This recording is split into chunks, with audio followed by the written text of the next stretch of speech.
Join us on our journey and meet a lot of startup founders, and for that, subscribe to the channel. And also, if you don't want to miss anything, then click on the bell icon and never ever ever miss anything about High on Startup.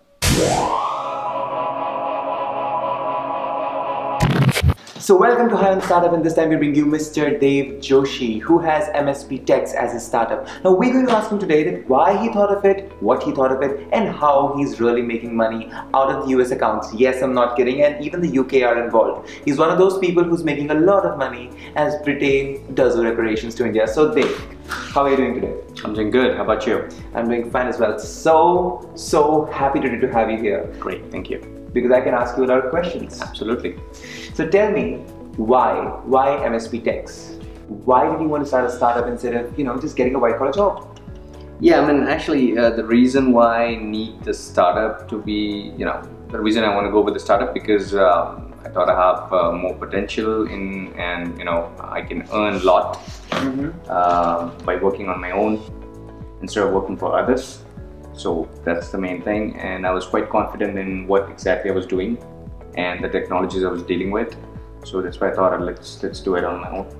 That's the reason I started the whole thing. And what's in the name? Why the name MSP Technologies? Well, the reason why it says MSP Technologies, it's because of the targeted audience. Our targeted audiences are MSPs, and MSPs are actually known as managed service providers who actually cater IT outsourcing services to small and medium scale of business.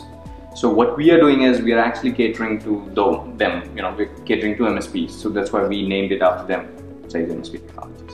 Brilliant. So now my question is that, considering that you have a particular niche, it is the North America and the UK. So who all are your competitors in this niche? Do you have people those are also poaching the same people, or you're the only one who's doing that? No, we have a lot of people who are doing a similar kind of business, and there are some who are in India, there are some in Philippines, and even in US.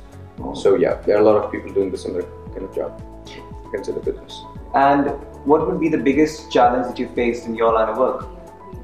Well, the challenge, first of all, since we are actually operating from India and there is a huge time gap between the normal business hours of US and India. So that's our biggest challenge because we have to actually work the whole night just to serve our clients.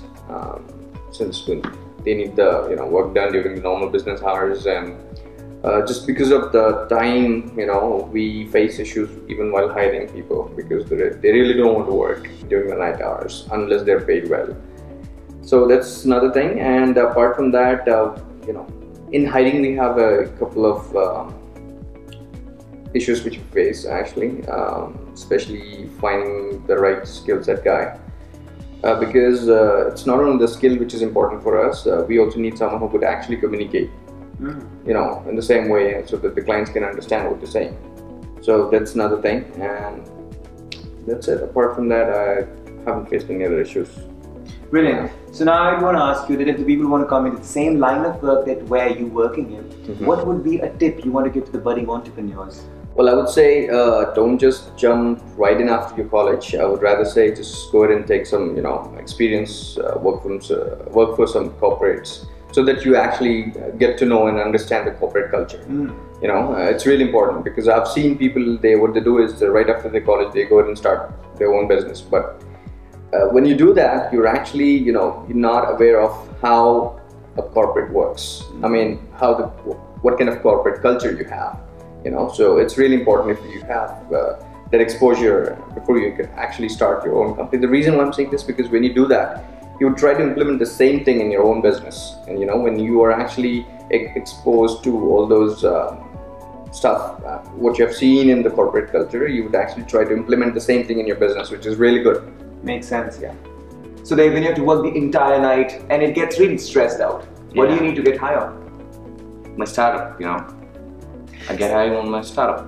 So Dave needs nothing to get high on, and that is beautiful because he's addicted to his work. That's the reason why he can be committed, dedicated. As he said, that's what you need if you want to work in his line and if you want to get success. Meanwhile, if you want to get more startup founders, you must subscribe to the channel.